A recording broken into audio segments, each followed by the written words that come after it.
कि तड़पेला देखो चढ़ल जवानी,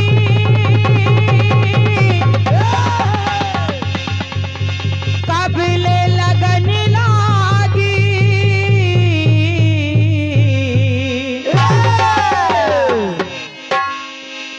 ओ राजा जी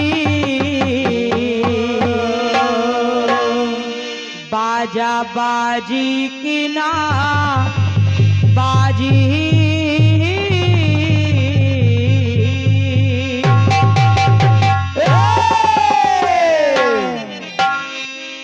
तो गीत कह रहा है क्या? अरे तड़पेला देखो चढ़ल जवानी, कबले लगन लागी,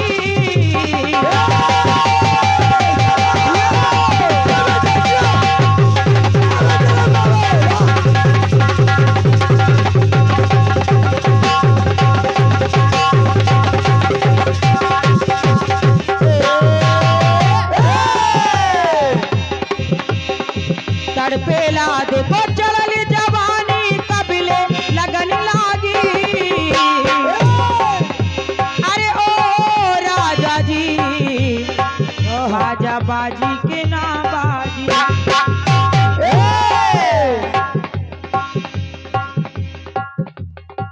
धोबी ने कहा, धोबी कहने लगा का ये जो हमारी पत्नी है, अरे बात बात पे अकड़ रही है, अब दिखा रही आँखी, दिखा रही आँखी, तो ए भैया जी यही का राखी की ना राखी। वाह भतीजे वाह, वाह बहुत गजब लिख दियो। ओ भैया जी यही का राखी कि ना राखी। और फिर भी कह रहे हैं कि बुआ जी ये बुआ भतीजे का प्रेम है। वाह क्या प्रेम है, वाह वाह, काश तुम्हारे पिताजी ये प्रेम देखते।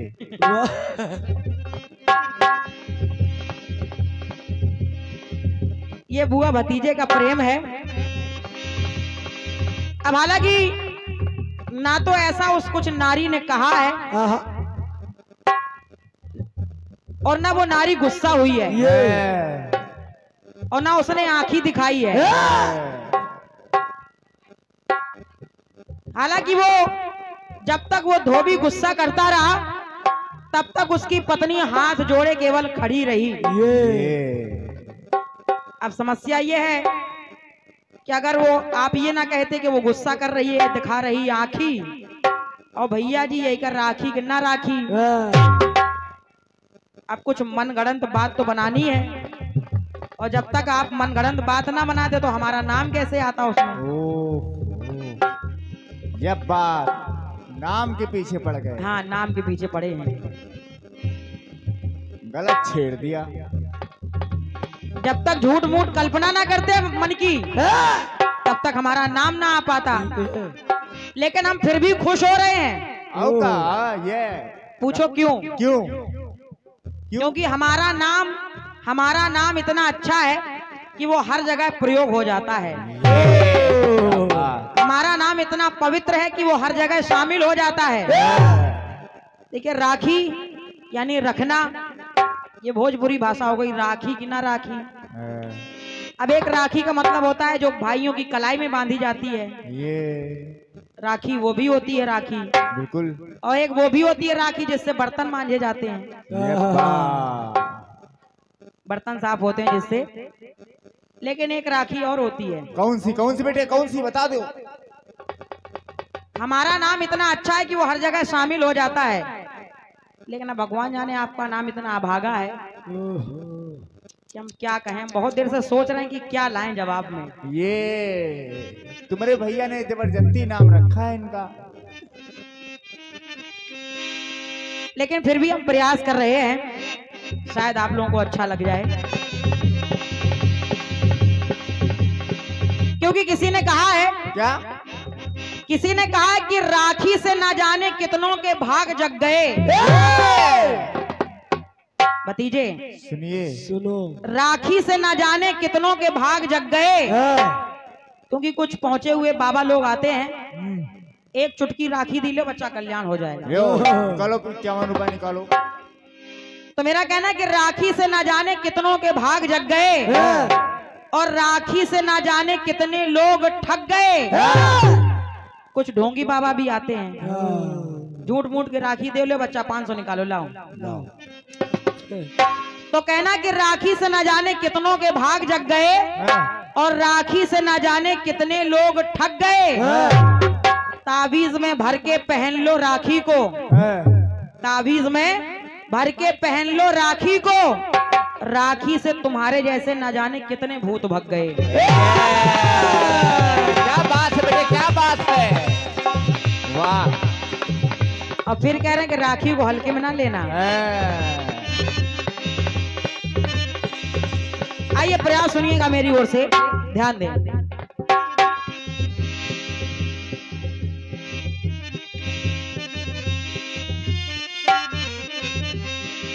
क्या बात।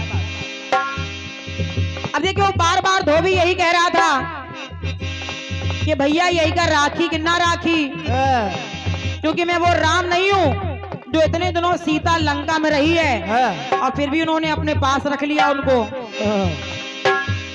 लाख प्रयास करने के बाद भी जब वो धोबी नहीं माना तो वो धोबन भी पहुंच गई कहा न्याय मांगने के लिए, न्याय मांगने के लिए पहुंच गई। और वो कह क्या रही है, क्या? कि मंदिर में जाओ तो होता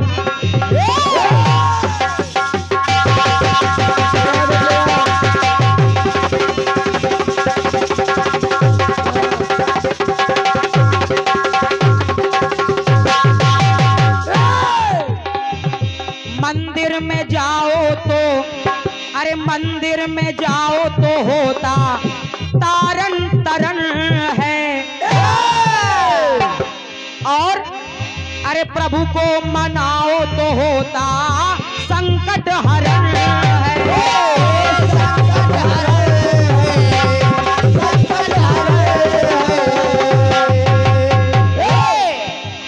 अरे ये मेरा पति बेकार में बेकार की बातें किए जा रहा है। कहने लगी वो नारी, क्या? तो भक्ति से किस्मत की अरे चमकती किरण है।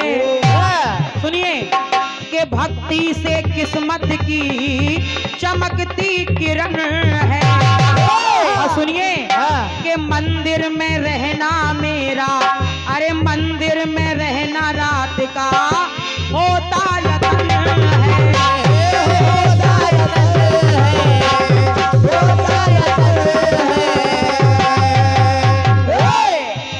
अरे मैं तो गई थी सुनने जागरण, मैं तो रात भर मंदिर में माता का जागरण सुन रही थी। तो मैं तो गई थी सुनने जागरण, अरे मैं भोली भाली। तो मैं तो गई थी सुनने जागरण, अरे मैं भोली भाली। और ये मेरा पति, अरे ओ भैया जी ये बवाली है भौकाली। धन्यवाद है। बवाली भौकाली, देखो तुम्हारा नाम इतना अच्छा नहीं लग रहा है ना। देखो मेरे नाम में कितनी ताली बजी थी। हाँ होगा, या तो फिर सेहत वैसी हो भौकाली। हाँ जैसा नाम हो वैसा सेहत भी होनी चाहिए भाई। नाम है पहाड़ सिंह, रखे हो छुआरा जैसे। इसमें क्या होता है?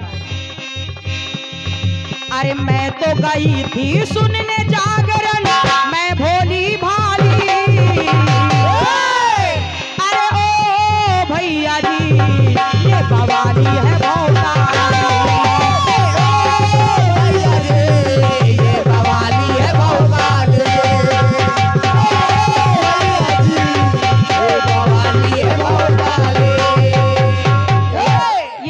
पति बेकार में बवाल मचाए घूम रहा है। राखी के ना राखी, राखी के ना राखी, बेकार में मेरे चरित्र पर उंगली उठा रहा है। हाँ कर दे, रात भर तू घर से गायब थी और जाने कितने रस चाखी। इधर देखो, चुपचाप मांग लो माफी।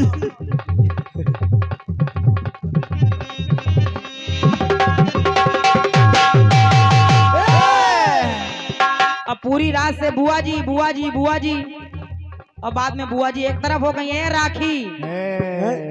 जय की रे भावना जाकी। अच्छा, कभी कभी घर में मम्मी का भी नाम ले लेते हो? अब का नाम क्या है मम्मी का? है अंगूरी देवी। ऐसा ना कहो तो पापा से बता देंगे।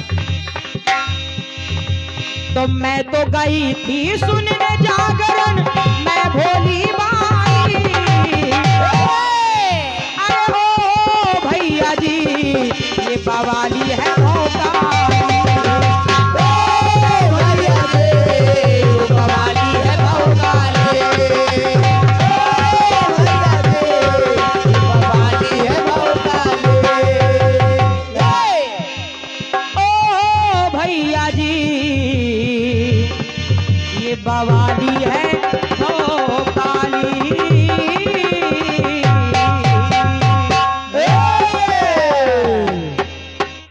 अब बताओ कैसी तबीयत है?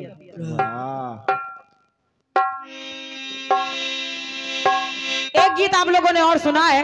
कौन सा?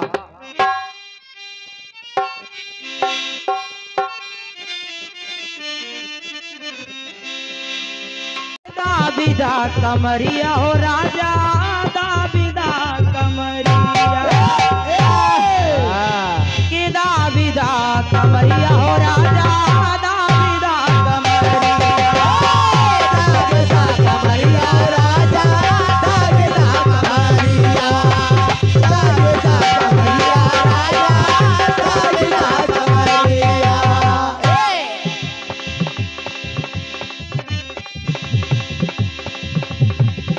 बड़ा अच्छा गीत आया है।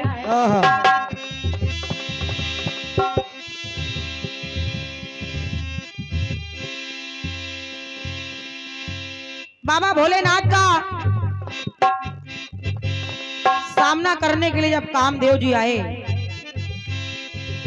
और उन पर फूलों के बाणों से प्रहार करने लगे, आपकी पंक्ति कह रही है कि खाक हो गए काम वो जलकर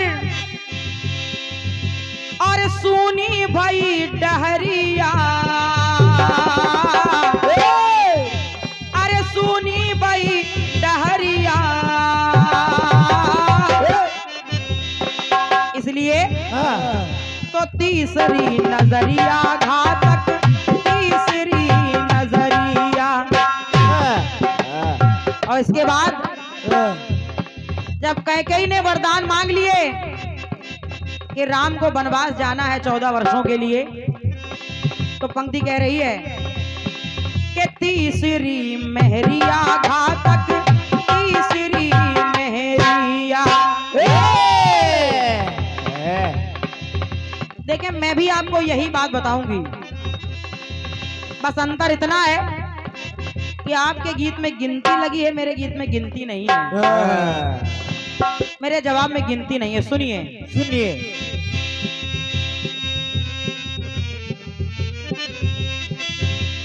क्या बात।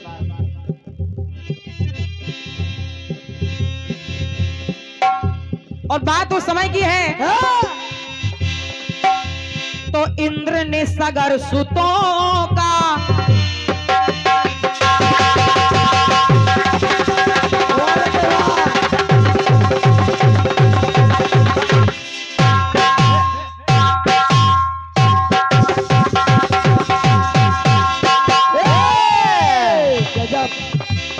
इंद्रदेव ने सगर सुतों का जाके अश्व चुराया। इंद्रदेव ने सगर के पुत्रों का जाकर के जो यज्ञ के लिए घोड़ा बांधा गया था वो जाकर के चुरा लिया। और चुरा करके देखिए ले जाकर के रखा कहाँ उसको, तो इंद्रदेव ने सगर सुतों का जाके अश्व चुराया। तो कपिल मुनि के आश्रम पर, कपिल मुनि के आश्रम पर अरे घोड़ा बांध के आया, घोड़ा बांध के आया, घोड़ा बांध के आया। जो यज्ञ का घोड़ा था उसको चुरा करके कपिल मुनि के आश्रम में जाके बांध दिया उसको। अब जब ये खोज करने लगे आखिर घोड़ा गया कहाँ यज्ञ का, और जब खोज करते करते कपिल मुनि के आश्रम में पहुंचे तो देखे वो सब लोग कपिल मुनि को ही भला बुरा कहने लगे, ये चोर हैं, इन्होंने हमारे यज्ञ का घोड़ा चुराया है। और जब ये भले बुरे शब्द उनको कहे गए तो हुआ क्या, क्या? बोले तो सगर पुत्र आश्रम आए नयन क्रोध ज्वाला। भैया सगर पुत्र आश्रम आए नयन क्रोध ज्वाला, और भंग कर दिया मुनि तप को तो मन किया काला। और जब कपिल मुनि को क्रोध आया और जब उन्होंने उन सगर के पुत्रों को देखा तो उन्होंने किया क्या, जब अपनी क्रोध भरी नजर उठाई कपिल मुनि ने, अरे क्रोध नजर से मुनि ने देखा,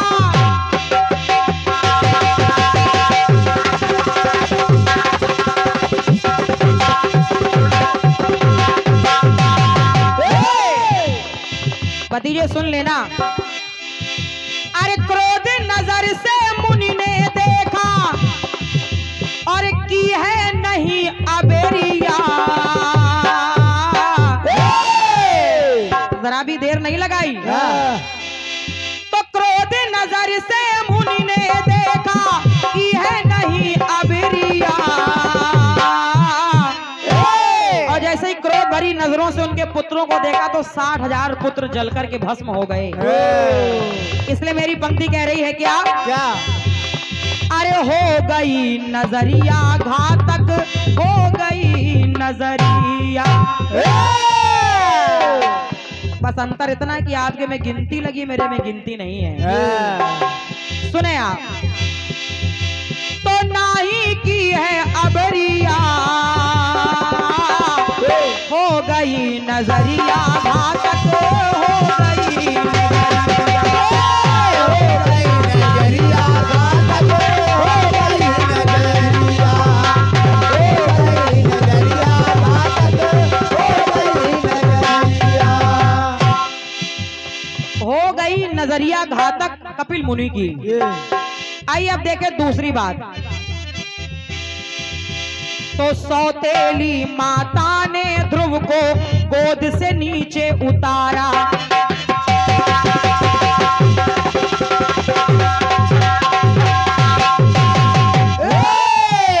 क्या बात है भाई, वाह।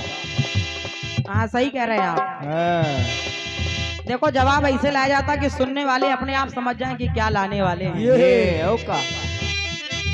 सुने आप, तो पहली पंक्ति है कि हो गई नजरिया घातक, हो गई नजरिया। अब दूसरी बात देखें आप, तो सौतेली माता ने ध्रुव को गोद से नीचे उतारा। वो अपने पिता की गोद में बैठे थे, उनकी सौतेली माँ ने उनको उनके पिता की गोद से नीचे उतार दिया और कहा कि अगर तुमको अपने पिता की गोद में बैठना है तो उसके लिए तुमको मेरी कोख से जन्म लेना पड़ेगा। और जब ये ध्रुव का अपमान कर दिया तो हुआ क्या, अरे 5 बरस के लाल का दिल सौतेली माँ ने जारा। अब आंसू तो आंख में आंसू भरे ये आंखों का तारा। वो नन्हा सा ध्रुव अपनी आंखों में आंसू लिए, तो आंख में आंसू भरे ये नैनों का तारा। और सौतेली माँ का तुतकारा मन पाप धारा।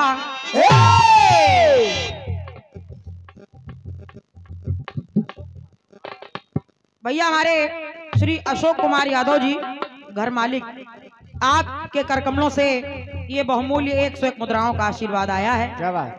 बहुत बहुत धन्यवाद है मेरी ओर से, धन्यवाद है। सुने आप, सुनिए। तो सौतेली माने जब तुतकारा तो कहना पड़ा क्या? अरे अच्छे बुरी के रानी देखो,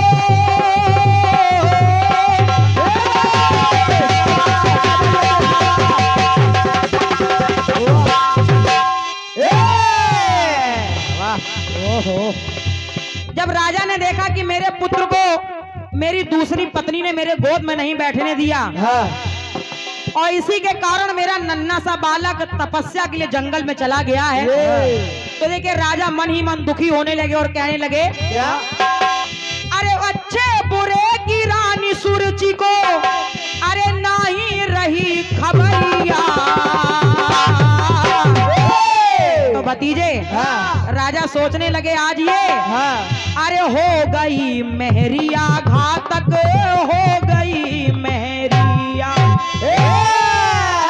अरे हो गई मेहरिया घातक, हो गई मेहरिया, हो गई मेहरिया घातक, हो गई मेहरिया, हो गई मेहरिया घातक, हो गई मेहरिया। हो गई मेहरिया घातक, हो गई मेहरिया, अरे हो गई मेहरिया घातक, हो गई मेहरिया।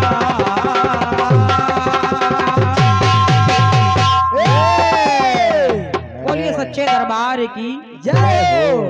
आइए फिर एक गीत आपकी सेवा में लेके चल रही हूँ। बिल्कुल बिल्कुल बेटे, बिल्कुल। हल्का दो जो गा ले जाएंगे।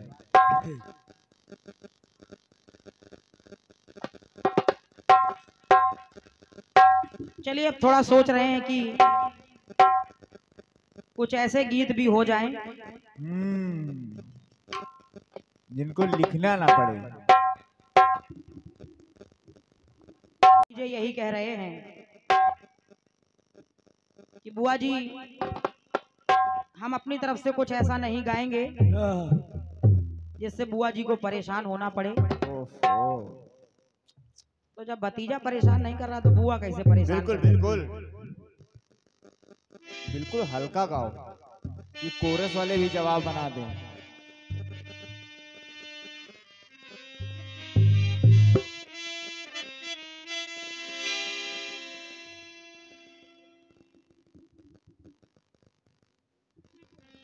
अरे हाँ, हमारे जो बवाली जी के साथ में रचनाकार जी हैं, हमारे उमेश भैया, उनकी तरफ से 21 रुपए हमारे राम बाबू भैया के लिए आए हैं। क्या बात है। हमने सोचा बोल दे नहीं को गुस्सा हो जाए। अरे खाली खाली दिया इन्होंने, भाभी ने भेजा है वो पैसे। अच्छा अच्छा, तो फिर डबल धन्यवाद है आपको, भैया को भी और भाभी को भी, दोनों को।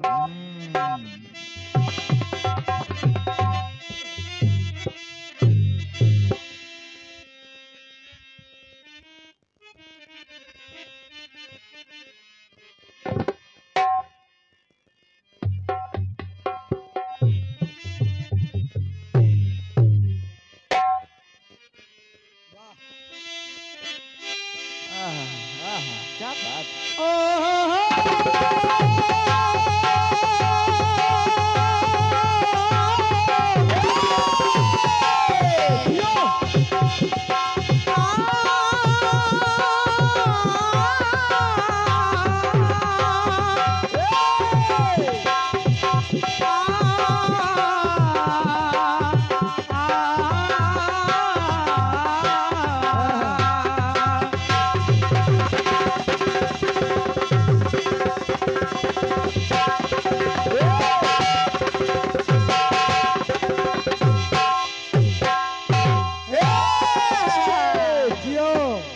वाह। एक गीत दे रही हूँ, जरा सुनो उसको। हाँ, खाली सुनना बस। हेलो बवाली जी, अब आपकी मर्जी हो, जवाब देना चाहे ना देना, इससे कोई मतलब नहीं है। हाँ। हेलो बस केवल गाने को सुनिएगा। हाँ। कि सोचा था तू साजन होगा, अरे प्यार भरा घर आंगन होगा,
तेरे वादों पे करके भरोसा, तेरे वादों पे करके भरोसा, क्या से क्या हो गए,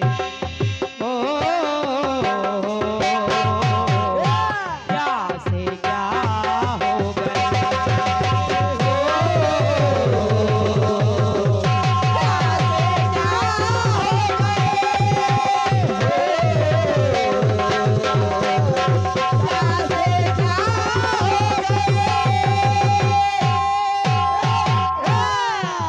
जियो भाई,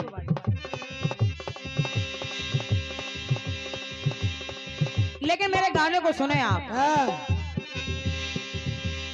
फिर ये माले कह रहे कि तेरे वादों पे करके भरोसा, क्या से क्या हो गए। अब आप मेरे गाने को सुनिएगा, गाने को सुनिएगा। तो मुनि विश्वामित्र ने तो कर दिया था अचंभा,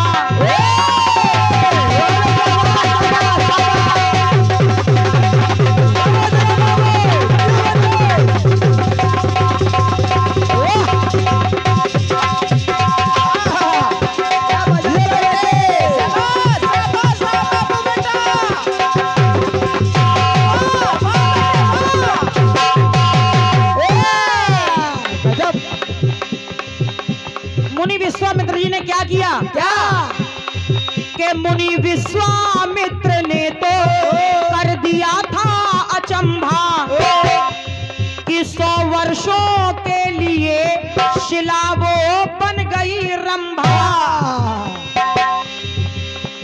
विश्वामित्र जी ने 100 वर्षों के लिए रंभा को पत्थर बनने का श्राप दे दिया। लेकिन अब तो 100 वर्षों के लिए शिला वो बन गई रंभा, लेकिन उस धर्मव्रती का था चला ऐसे सिलसिला, उस धर्मव्रती का था चला ऐसे सिलसिला, तो पाकर मरीच मुनि से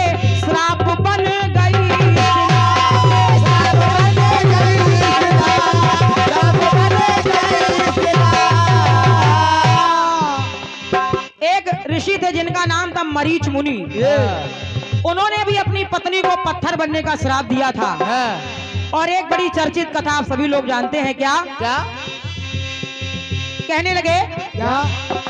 तो पाषाण बनी श्राप से वो दुखिया बेचारी, पाषाण बनी श्राप से वो दुखिया बेचारी, कहते जिसे अहिल्या जो गौतम की है नारी, गौतम की है नारी, गौतम की है नारी। लेकिन जब अहिल्या पत्थर बन गई तो फिर उसका उद्धार भी हुआ। मेरा कहना है क्या कि श्री राम दया सागर सदा करते हैं दाया, वाह बेटे वाह। और रज को छुआ चरण की उसे नारी बनाया।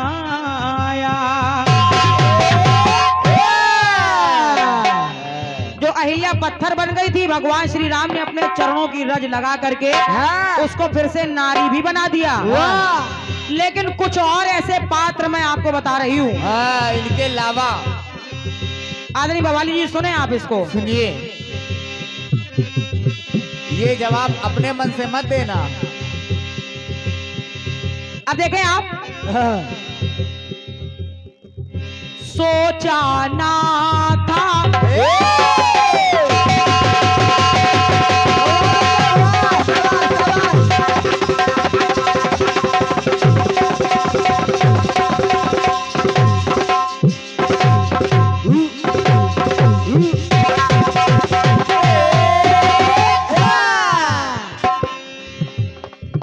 सोचा ना था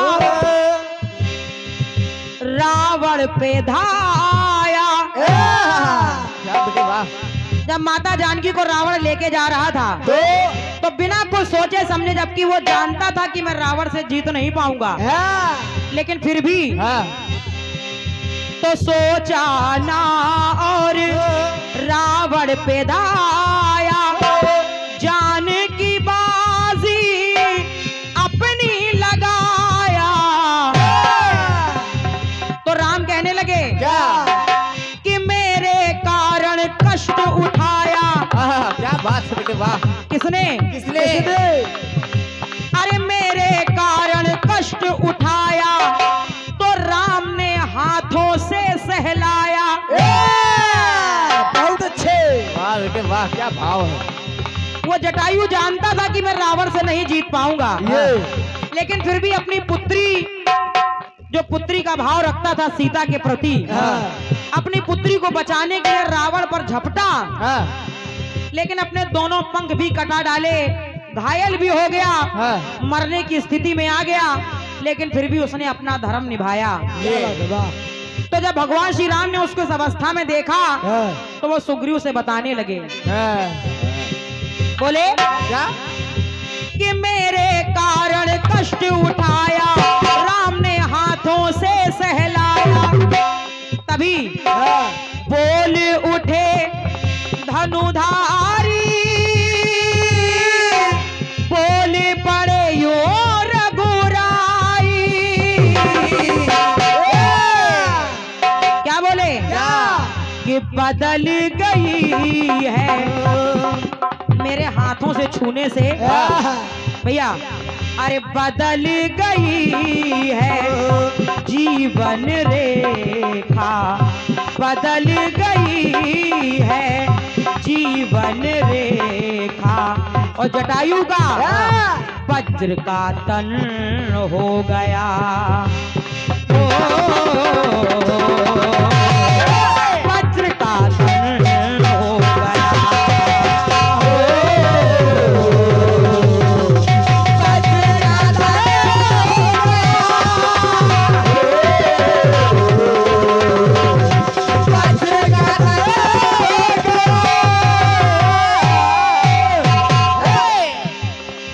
जटायु का वज्र का तन हो गया। एक प्रसंग और जोड़ रही हूँ, जरा सुने उसको भी आप। सुनिए कैसे भैया, कहा गया क्या? कि सोचा ना था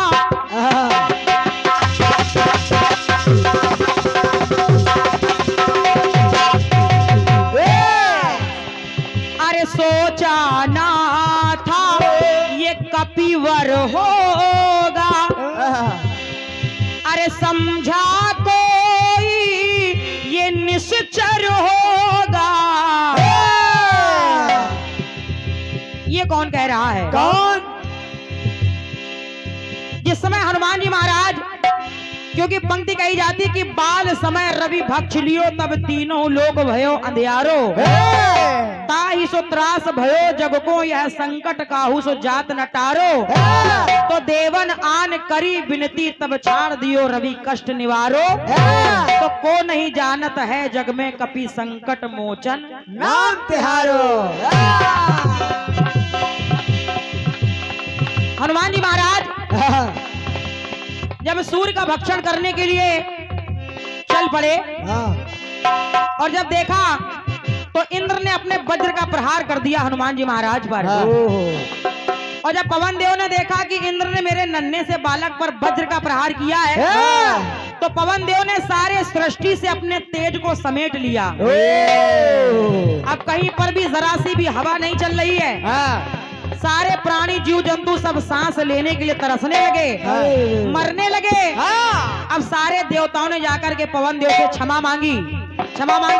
और देखिए इंद्रदेव कहने लगे, हे पवन देव, ये सोचा ना था ये कपिवर होगा, समझा कोई ये निश्चर होगा। अरे पवन देव मुझे क्षमा कर दीजिए कि पवन देव की शक्ति न जाना, मैंने वज्र था अपना ताना। और जब मैंने वज्र चलाया तो बात सुनो कपिराई, बात सुनो कपिराई। सारे देवताओं ने पवन देव के डर के मारे हनुमान जी को अपने अपनी तरफ से वरदान दे दिए। और वरदान दे दिए, इंद्र ने भी वरदान दे दिया कि अगर मैंने अपने वज्र का प्रहार हनुमान पर किया है तो जाओ आज के बाद होगा क्या? टूट गई हर सीमा रेखा, टूट गई हर सीमा रेखा। और हनुमान जी का वज्र का तन हो गया। वज्र का तन हो गया।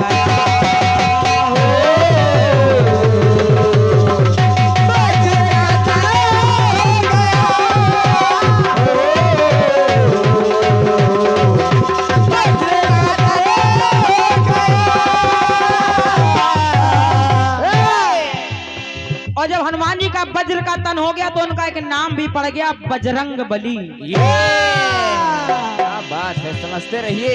हालांकि वज्र का तन तो भगवान कन्हैया का भी हो गया था।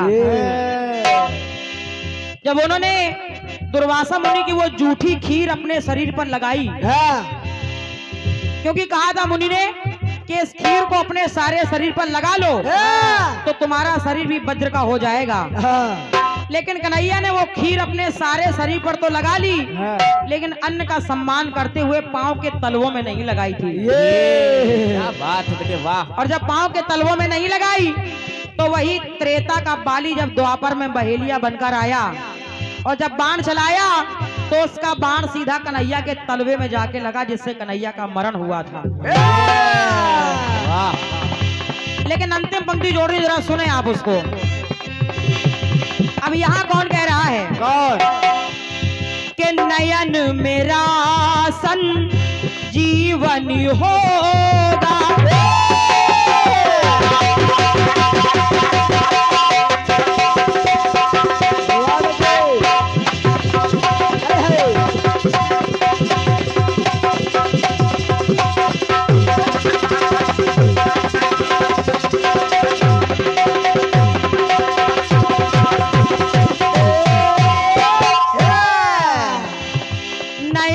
मेरा संग जीवन होगा तो तेरा सुखमय ये जीवन होगा।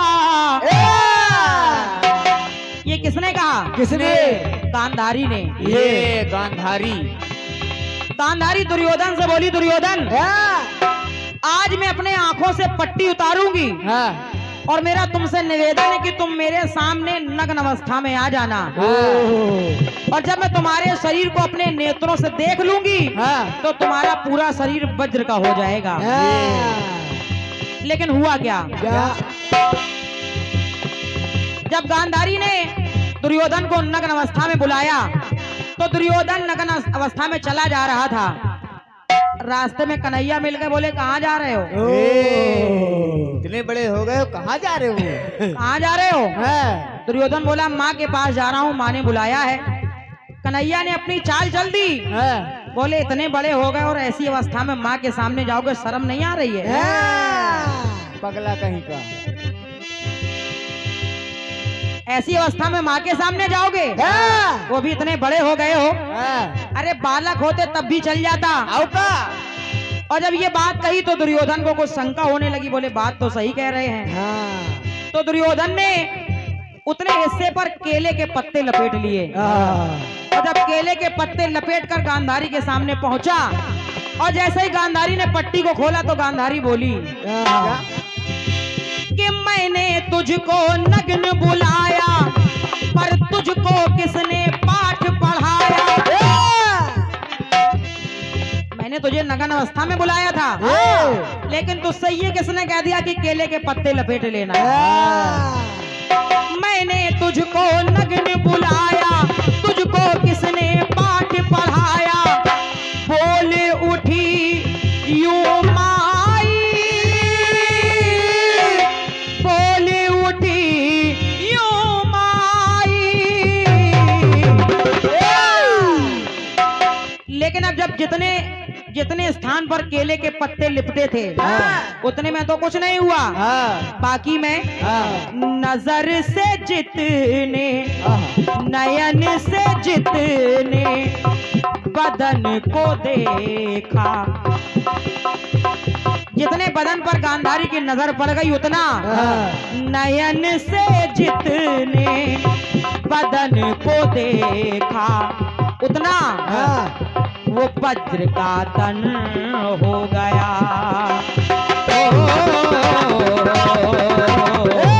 वज्र का तन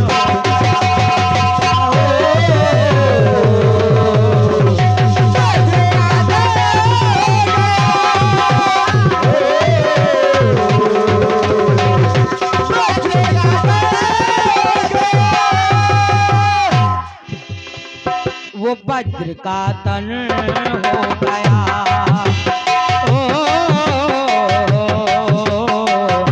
वज्र का तन हो गया।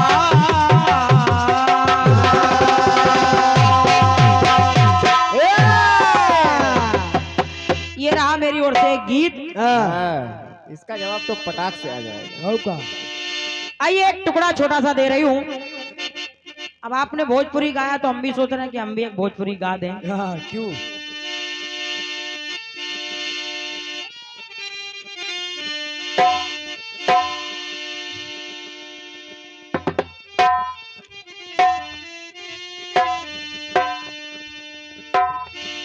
भोजपुर वाले गा रहे हैं। क्या गा रहे हैं? अरे चल तनुकार में सूट सलवार में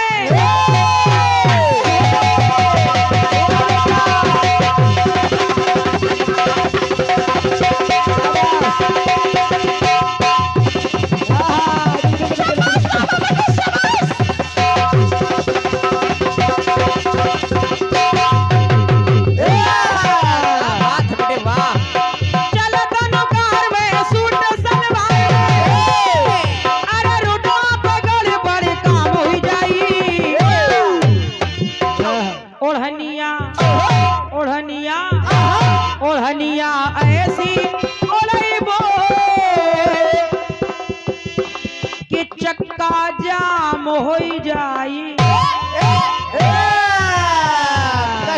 ये खेद है कार प्रगति पर।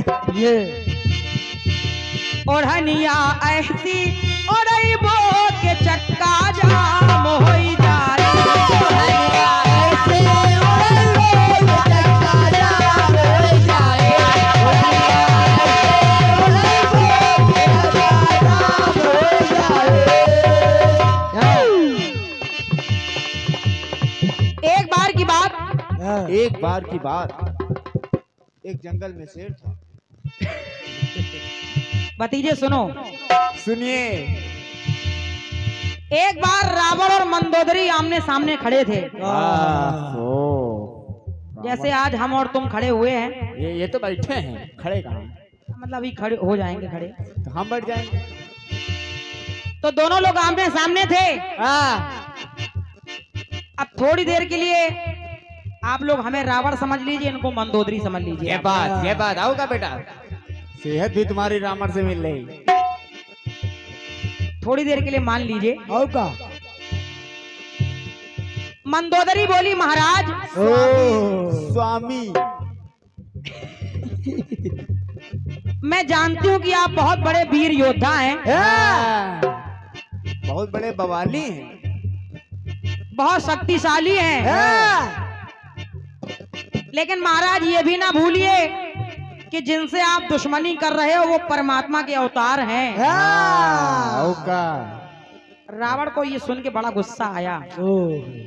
रावण ने कहा, ए मंदोदरी, चुप चक्कर चक्कर मुंह चला रही,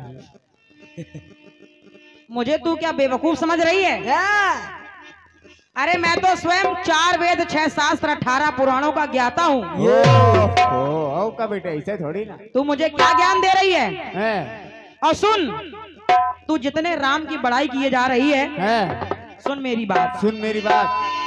अगर तूने अभी कभी राम की बड़ाई करना बंद नहीं किया, ए मंदोदरी सुन मेरी बात, सुन ए मंदोदरी। रावण कहने लगा, सुनो सुनो कि बंद बकवास कर, गलती एहसास कर।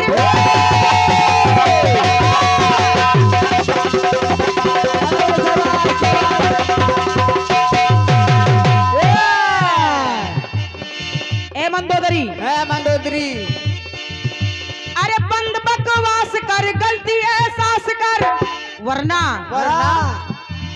कि मर्द मेरा रूमा बवाल हो जाई। वाह, अगर तूने राम की बड़ाई करना बंद नहीं किया तो बंद बकवास कर, गलती एहसास कर, अरे मर्द मेरा रूमा बवाल हो जाई। और राम की बड़ाई करना अगर बंद नहीं करेगी तो तमाचा तमाचा तमाचा पड़ने वाला है। अरे तमाचा पड़ने वाला है, कनपटी लाल हो जाए। तमाचा पड़ने वाला है, कनपटी लाल हो जाए। तमाचा पड़ने वाला है, कनपटी लाल हो जाए। लेकिन बवाली जी सुनो, सुनिए, ये पहला मर्द ऐसा है, ये पहला पुरुष ऐसा है जो पहले समझा रहा है, अभी मारा नहीं है, अभी मारा नहीं है। अन्यथा आजकल के पुरुष तो ऐसे होते हैं, पहले जड़ते हैं बाद में समझाते हैं। इतनी देर से बोल रहे हैं, बंद करो बंद करो। तो रावण कह रहा है कि बंद बकवास कर, गलती एहसास कर, कि मर्द मेरा रूमा बवाल हो जाई। तमाचा पड़ने वाला है, कनपटी लाल हो जाए। तमाचा पड़ने वाला है, कनपटी लाल हो जाए। तमाचा पड़ने वाला है, कनपटी लाल हो जाए।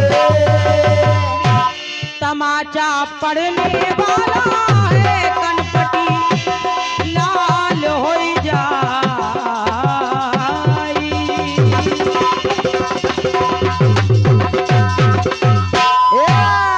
बोलिए प्रभु रामचंद्र की जय, बोलो सच्चे दरबार की जय। आइए पुनः आपकी सेवा में आ रहे हमारे भतीजे, आप सुने उनको। आइए भाई साहब, स्वागत है।